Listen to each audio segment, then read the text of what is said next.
यार मैं करान ते हथ धर के आनी, मेरी बेटी भी आखदी करान ते इस करान ते हथ है सुन करान ने ओंदे हथ धर के आखनी ओंदा ना लेके नहीं, मेरी बेटी दा कोई कसूर नहीं सी।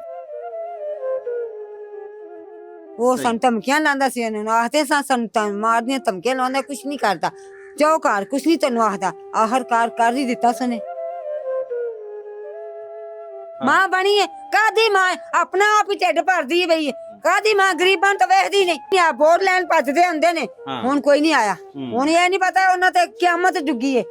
ਅਸੀਂ ਜਾਈਏ ਉਹਨਾਂ ਦੀ ਖਬਰ ਲਈਏ। ਉਹ ਮਰੀਏ ਨਵਾਜ਼ ਐਵੇਂ ਬਣੀ ਆ ਆਪਣਾ ਹੀ ਸ਼ੋਸ਼ਾ, ਅਸੀਂ ਤਾਂ ਉਹਨੂੰ ਕੁਝ ਨਹੀਂ ਜਾਣਦੇ, ਆਪਣਾ ਹੀ ਢਿੱਡ ਵੀ ਭਰਦੀ ਹੈ ਬਸ। ਪੁਲਿਸ ਨਾਲ ਰਲ ਕੇ ਆ ਵਾਕਿਆ ਸਾਰਾ ਹੋਇਆ ਹੈ।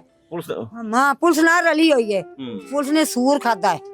ਪੁਲਿਸ ਨਹੀਂ ਚੰਗੀ ਹੈਗੀ ਐ ਚੂੰ ਦੀ, ਸਾਨੂੰ ਤਾਂ ਕੁਝ ਕਰਦੇ ਹੀ ਨਹੀਂ ਸਨ, ਨਾ ਕੋਈ ਉਹਨਾਂ ਕੋਲ ਪੈਸਾ ਸੀ ਨਾ ਕੋਈ ਉਹਨਾਂ ਕੋਲ ਧੇਲਾ ਸੀ। ਉਸ ਕੁੱਤੇ ਕੋਲ ਪੈਸਾ ਸੀ, ਉਹ ਕੁੱਤੇ ਨੇ ਉਹਨਾਂ ਕੁੱਤਿਆਂ ਦਾ ਮੂੰਹ ਭਰਿਆ है। बेटी को जबरदस्ती अगवा करके एक जो शख्स इमरान शौकत है वो ले जाता है। कोई निकान तल्लुकात कोई नहीं सी उस बुढ़े दे नाल, कोई तल्लुकात नहीं सी, जबरदस्ती उस बुढ़े ने निकाह कीता। कितनी उम्र सी इमरान दी? बड़ी उम्र सी, तेन दसो उनदे बच्चे जवान। अगवा करना किसी दी धी नूं जबरदस्ती करनी तो एडा वड्डा ते ओ महीने से छुट के आएगा। क्यों छुट के आ, क्यों ये पुलिस ने हराम खादा।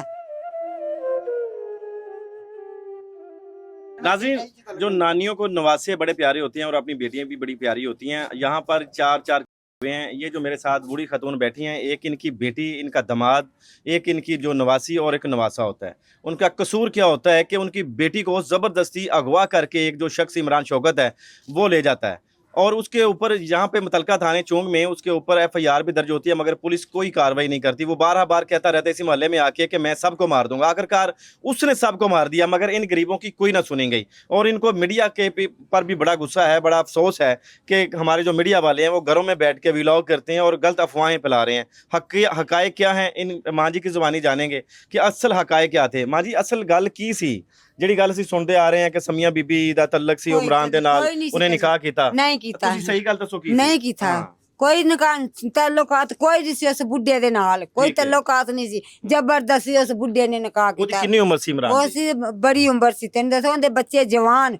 ਤੇ ਨਵਾਸੀ ਤੁਹਾਡੀ ਦੀ ਕਿੰਨੀ ਸੀ? ਨਵਾਸੀ ਨੇ ਦੀ 22 23 ਸਾਲ ਉਮਰ, 23 ਸਾਲ 24 ਸਾਲ ਇੰਨੀ ਕੋ। ਜਿਹੜੀ ਗੱਲਾਂ ਕੀਤੀ ਜਾ ਰਹੀ ਸੀ ਕਿ ਉਹਦਾ ਤਲਕ ਸੀ ਉਹਦੇ ਨਾਲ, ਇਹਦਾ ਕੋਈ ਚੱਕਰ ਨਹੀਂ। ਕੋਈ ਨਹੀਂ, ਮੈਂ ਕਰਾਨ ਤੇ ਹੱਥ ਧਰ ਕੇ ਆਣੀ, ਮੇਰੀ ਬੇਟੀ ਵੀ ਆਖਦੀ ਕਰਾਨ ਤੇ ਇਸ ਕਰਾਨ ਤੇ ਹੱਥ ਹੈ ਸੁਣ ਕਰਾਨ ਨੇ ਉਹਦੇ ਹੱਥ ਧਰ ਕੇ ਆਖਣੀ ਉਹਦਾ ਨਾਂ ਲੈ ਕੇ ਨਹੀਂ, ਮੇਰੀ ਬੇਟੀ ਦਾ ਕੋਈ ਕਸੂਰ ਨਹੀਂ ਸੀ। ਜ਼ਬਰਦਸਤੀ ਮੇਰੀ ਬੇਟੀ ਜ਼ਬਰਦਸਤੀ ਨਿਕਾਹ ਕੀਤਾ ਗਿਆ। ਜ਼ਬਰਦਸਤੀ ਇਹਦੀ ਤੁਸੀਂ ਜਿਹੜੀ FIR ਥਾਣੇ ਤਲਾ ਦਿੱਤੀ ਸੀ? ਹਾਂਜੀ ਦਿੱਤੀ। ਥਾਣੇ ਵਾਲਿਆਂ ਨੇ ਕੋਈ ਸਾਡੀ ਗੱਲ ਹੀ ਨਹੀਂ ਸੁਣੀ, ਕੁਛ ਵੀ ਨਹੀਂ ਸੁਣੀ।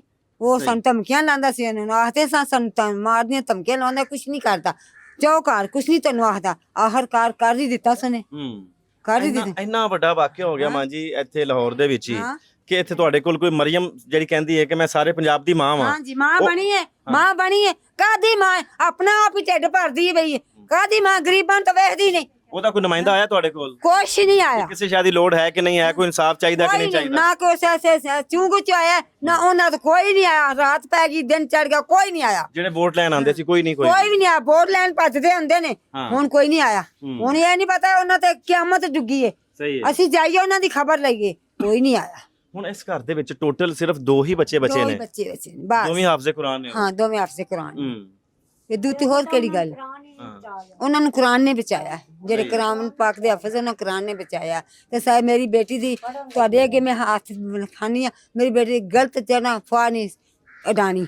ਨਹੀਂ ਬਿਲਕੁਲ ਸਹੀ ਹੈ। ਤੁਸੀਂ ਬਾਅਦ ਚ ਆਏ ਸੀ? ਸਾਰੇ ਧੀਆਂ ਪੁੱਤਰ ਵਾਲੇ ਧੀਆਂ ਸਾਰੀਆਂ ਦੇ ਸਾਂਝੀਆਂ ਨੇ, ਤੁਸੀਂ ਕਿਸੇ ਦੀ ਧੀ ਦੀ ਗਲਤ ਬਿਆਨੀ ਨਹੀਂ ਕਰਨੀ ਚਾਹੀਦੀ। ਤੁਸੀਂ ਬਾਅਦ ਚ ਵਿੱਚ ਆਏ ਸੀ ਜਦੋਂ ਸਾਰਾ ਵਾਕਿਆ ਜਿਹੜੇ ਮਰ ਗਿਆ ਨੇ ਸਾਰਿਆਂ ਨੂੰ ਮਾਰ ਦਿੱਤਾ, ਆ ਵੀ ਮਰ ਗਿਆ ਸੀ, ਬਾਅਦ ਚ ਆਇਆ। ਧੀਆਂ ਤੇ ਮਾਵਾਂ ਨੂੰ ਬੜੀਆਂ ਪਿਆਰੀਆਂ ਹੁੰਦੀਆਂ ਬੜੀਆਂ ਪਿਆਰੀਆਂ ਨੇ। ਮੇਰੀ ਧੀ ਮੈਨੂੰ ਬੜੀ ਪਿਆਰੀ ਸੀ ਤੇ ਮੇਰੀ ਧੀ ਦੀ ਧੀ ਜਿਹੜੀ ਉਹਨੂੰ ਬੜੀ ਪਿਆਰੀ ਸੀ। ਹਾਂ ਸਹੀ ਹੈ, ਇੱਕੋ ਹੀ ਸੀ ਇਹਦੀ ਧੀ। ਮੇਰੀ ਤੁਹਾਡੀ ਧੀ ਨਾਲ ਤੁਹਾਡੀ ਕੋਈ ਇਸ ਤੋਂ ਪਹਿਲੇ ਕੋਈ ਗੱਲਬਾਤ ਹੋਈ ਹੋਏ ਮਾਵਾਂ ਧੀਆਂ ਦੀ? ਨਹੀਂ, ਉਹਨੇ ਯੱਕ ਦਾ ਸਾਰਾ ਕੀਤਾ ਇੱਕ 5 ਮਿੰਟਾਂ ਚ ਉਹਨੇ ਕੰਮ ਕਰ ਲਿਆ। ਤੁਹਾਡੀ ਕੋਈ ਗੱਲ ਹੋਈ ਉਸ ਤੋਂ ਪਹਿਲਾਂ ਕਿਤੇ ਫੋਨ ਤੇ ਹੋਈ ਹੋਏ ਇੱਕ ਮਾਂ ਨੂੰ ਮਿਲਣ ਜੁਲਣ ਦੀ? ਨਹੀਂ ਕੋਈ ਨਹੀਂ, ਬਸ ਇਹੋ ਹੀ ਹੈ। ਥਾਣੇ ਠੂਣੇ ਜਾਂਦੇ ਉਹਦੇ ਨਾਲ ਮੈਂ ਵੀ ਚਲੀ ਜਾਂਦੀ ਸੀ। ਤੂੰ ਚਲੇ ਜਾਂਦੇ, ਕੋਈ ਹੋਰ ਗੱਲਬਾਤ ਨਹੀਂ ਹੋਈ। ਥਾਣੇ ਵਾਲੇ ਮਾਨਸਾਂ ਤਾਂ ਕੁਝ ਕਰਦੇ ਹੀ ਨਹੀਂ ਸਨ, ਨਾ ਕੋਈ ਉਹਨਾਂ ਕੋਲ ਪੈਸਾ ਸੀ ਨਾ ਕੋਈ ਉਹਨਾਂ ਕੋਲ ਧੇਲਾ ਸੀ। ਉਸ ਕੁੱਤੇ ਕੋਲ ਪੈਸਾ ਸੀ, ਉਹ ਕੁੱਤੇ ਨੇ ਉਹਨਾਂ ਕੁੱਤਿਆਂ ਦਾ ਮੂੰਹ ਭਰਿਆ ਹੈ। ਬਾਬਾ ਅਮੀਰ ਸੀ? ਬਾਬਾ ਤੱਕ ਮੂੰਹ ਬੰਦ ਕੀਤਾ। ਕੀ ਕੰਮ ਕਰਦਾ ਸੀ? ਅੱਲਾ ਜਾਣੇ ਕੀ ਕੰਮ ਕਰਦਾ, ਸਾਨੂੰ ਇਹ ਨਹੀਂ ਪਤਾ ਕੀ ਕੰਮ ਕਰਦਾ। ਸਾਡੀ ਪੁਲਿਸ ਨਾਲ ਰਲ ਕੇ ਆ ਵਾਕਿਆ ਸਾਰਾ ਹੋਇਆ ਹੈ। ਪੁਲਿਸ ਨਾਲ ਰਲੀ ਹੋਈ ਹੈ, ਪੁਲਿਸ ਨੇ ਸੂਰ ਖਾਦਾ ਹੈ। ਪੁਲਿਸ ਨਹੀਂ ਚੰਗੀ ਹੈਗੀ ਆ ਚੂੰ ਦੀ, ਸਹੀ ਹੈ। ਬਿਲਕੁਲ ਨਹੀਂ ਚੰਗੀ। ਪੁਲਿਸ ਚੰਗੀ ਹੁੰਦੀ ਨਾ ਤੇ ਇਸ ਤਰ੍ਹਾਂ ਨਾ ਹੁੰਦਾ। ਜਦੋਂ ਅਸੀਂ ਜਾਂਦੇ ਹਾਂ ਵੀ ਇਹਨੂੰ ਖਤਰਾ ਸਾਨੂੰ ਇਹਦੇ ਕੋਲ, ਹਾਂ ਪਾਬੰਦ ਕਰਦੇ। ਕਿਉਂ ਨਹੀਂ ਕੀਤਾ? ਸਹੀ ਹੈ। ਕਿਉਂ ਨਹੀਂ ਕੀਤਾ ਹੈਗਾ? ਫੜਿਆ ਕਿਉਂ? ਪੈਸੇ ਦੇ ਕੇ ਛੁੱਟ ਕੇ ਆ ਜਾਂਦਾ ਪੈਸੇ ਛੁੱਟ ਕੇ ਆ ਗਿਆ ਵੇਲਾ ਮਹੀਨੇ ਵਿੱਚ। ਇਕੱਲਾ ਹੀ ਸੀ ਜਦੋਂ ਐਡਾ ਆਇਆ ਵੱਡਾ ਖੈਰ। ਕੇਸ ਅਗਵਾ ਕਰਨਾ ਕਿਸੇ ਦੀ ਧੀ ਨੂੰ, ਜ਼ਬਰਦਸਤੀ ਕਰਨੀ, ਤੇ ਉਹ ਐਡਾ ਵੱਡਾ ਤੇ ਉਹ ਮਹੀਨੇ 'ਚ ਛੁੱਟ ਕੇ ਆਏਗਾ। ਕਿਉਂ ਛੁੱਟ ਕੇ ਆ? ਕਿਉਂ? ਇਹ ਪੁਲਿਸ ਨੇ ਹਰਾਮ ਖਾਦਾ। ਤੇ ਹੁਣ ਮੈਨੂੰ ਤਾਂ ਇਹ ਹੀ ਚਾਹੀਦਾ ਵੀ ਮੈਨੂੰ ਤਾਂ ਨਵਾਂ ਹਾਂਜੀ, ਤੁਸੀਂ ਗੱਲ ਕਰ ਰਹੇ ਸੀ ਕਿ ਵੇਖੋ ਘਰ ਦੇ ਵਿੱਚ 2 ਬੱਚੇ ਰਹਿ ਗਏ ਨੇ, ਤੁਸੀਂ ਵੀ ਬੁੱਢੇ ਹੋ, ਹਾਂਜੀ। ਇੱਥੇ ਕੋਈ ਰਿਸ਼ਤੇਦਾਰ ਤੁਹਾਡੇ ਕਮਾਉਣ ਵਾਲਾ ਕੋਈ ਨਹੀਂ, ਤੇ ਕਿਸ ਤਰ੍ਹਾਂ ਸਾਰਾ ਮਹਿਮਾਨ ਵੀ ਤੁਹਾਡੇ ਕੋਲ ਆਏ ਨੇ, ਸਾਰਾ ਨਿਜ਼ਾਮ ਕਿਵੇਂ ਚਲਾਇਆ ਹੈ? ਬਸ ਆਹ ਲੋਕੀ ਚਲਾਉਂਦੇ ਪਏ ਨੇ।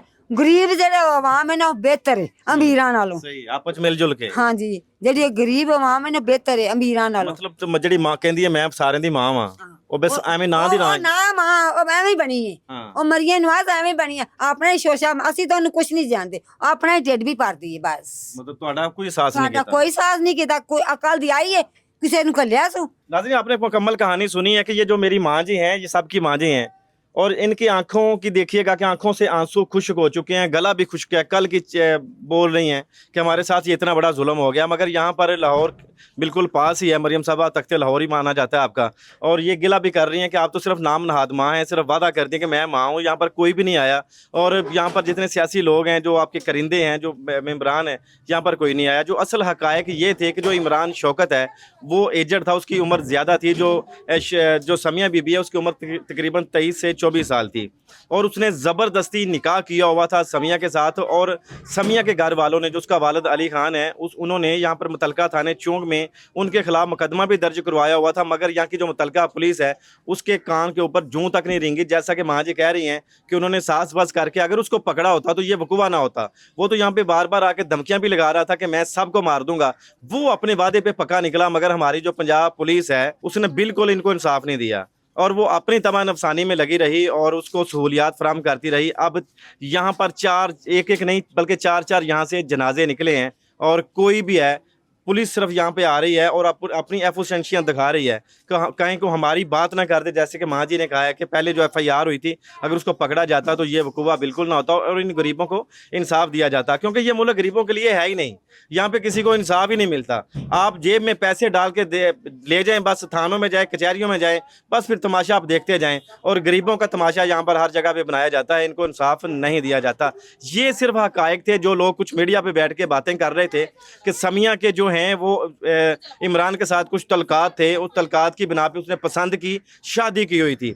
इस बात पे ये बहुत रंजीदा है, इनका बहुत ज़्यादा दिल दुखा है, और ये हम हमारे साथ भी लड़ रहे थे कि आप लोग होते ही ऐसे हैं, आप हकायक दिखाते नहीं हैं, आप सच दिखाते नहीं हैं। आप कि वो उसके साथ उसका कोई तल्लक नहीं था, ज़बरदस्ती का निकाह था, उसके खिलाफ, इमरान के खिलाफ मुकदमा भी दर्ज किया गया था, जिसकी कोई कार्रवाई नहीं हुई है। अब देखते हैं इन गरीबों को इंसाफ मिलता है कि नहीं मिलता। जैसे माँ जी कह रही थी अभी कि जो उसके भाई हैं वो भी साथ में थे, पुलिस इन्वेस्टिगेशन करे कि उसने गन कहाँ से ली, उसके साथ सहूलतकार कौन कौन से हैं। वो इसी घर में आता है, 4 लोगों को निशाना बनाता है मारने के बाद, फिर वो खुद यहाँ इसी जो सेहन है वहाँ पर मार के खुद को भी ख़त्म कर लेता है। यही हकायक थे। मिलते हैं किसी और वीडियो में। यहाँ पर हम सब कलानी के बाद।